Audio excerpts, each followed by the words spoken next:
Si Abdelrahman Lahga, qui est professeur d'économie à l'Université de Tunis, sur les conséquences économiques et sociales de l'épidémie Covid sur le secteur du tourisme et le secteur en particulier, le secteur hôtelier.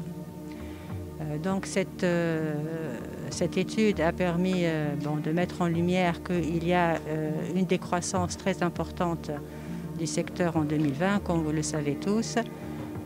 Donc il va y avoir une décroissance de 66% du secteur hôtelier. Ça c'est quand on parle de valeur ajoutée. Quand on parle de nombre de nuitées, c'est un chiffre encore plus grave. On a une baisse de 80% du nombre de nuitées à fin octobre 2020 par rapport à 2019. Et donc, comme vous savez, les entreprises déjà souffrent de la saisonnalité depuis 2011 et surtout depuis 2015. Elles ont été fermées 6 mois entre 2019 et jusqu'au printemps 2020. Et là, avec la pandémie, il n'y a pas eu, à vrai dire, de saison touristique. Donc les charges sont énormes, il n'y a plus de liquidité. Au niveau du crédit, les mesures annoncées là, de la ligne de garantie, la Sofigar sur les prêts bancaires, dans la réalité aujourd'hui, d'après ce que nous savons, il n'y a pas d'entreprise qui ait encore été créditée de ce prêt-là, même s'il y a quelques contrats qui ont été signés. Donc nous avons une grave responsabilité sociale. Nous y avons fait face tout l'hiver 2019-2020, puisque vous savez, nos salariés, quand les hôtels sont fermés en hiver, donc ils sont au chômage technique et ils touchent une indemnité. Nous y avons fait face. Nous avons essayé de garder nos emplois dans la mesure du possible.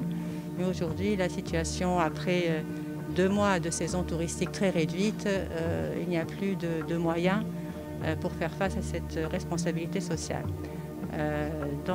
L'étude a montré que, par exemple, il va y avoir, il est prévu à fin 2020 la perte de 27 000 emplois dans le secteur hôtelier, qu'au niveau des répercussions sur le budget des familles, il va y avoir 6 familles sur 10 dont le chef de famille travaille dans le tourisme qui vont rentrer dans la pauvreté, d'après les normes internationales, et qu'on va avoir jusqu'à 40% d'entre elles qui seront dans l'extrême pauvreté s'il n'y a pas de mesures prises rapidement pour les soutenir.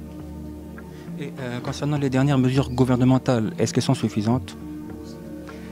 Écoutez, ces mesures sont des mesures à court terme que nous avons demandées et nous remercions le gouvernement et les ministères du tourisme, des finances et des affaires sociales d'avoir travaillé sur ce dossier et d'avoir proposé des mesures et des outils pour au moins assurer un minimum de revenus aux familles qui travaillent dans le tourisme.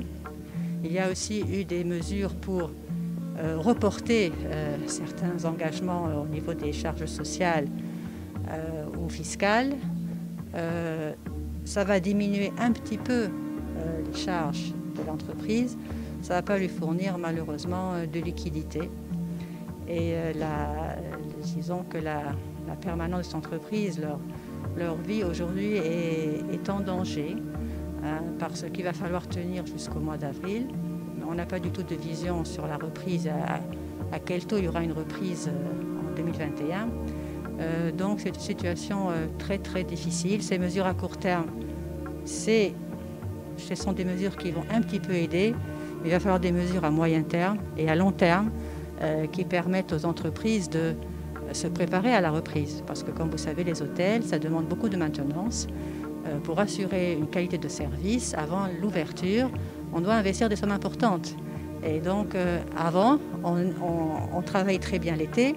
Et avec les réserves de l'été, ça nous permettait de tenir l'hiver et de se préparer pour la reprise. Et on avait des avances des tours opérateurs à partir de février pour nous aider à faire face à ces dépenses-là. Cette année, tous les acteurs du tourisme sont en situation très difficile, donc il n'y a pas d'avance. Comment est-ce qu'on va réouvrir les hôtels en avril 2021? Ça, c'est le grand défi aujourd'hui. Et j'espère que le gouvernement mettra en place, on a fait des propositions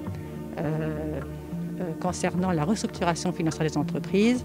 Ce ne sont pas des mesures qui vont coûter à l'État, c'est juste des mesures pour attirer de nouveaux investisseurs et de nouveaux capitaux vers le secteur. Merci.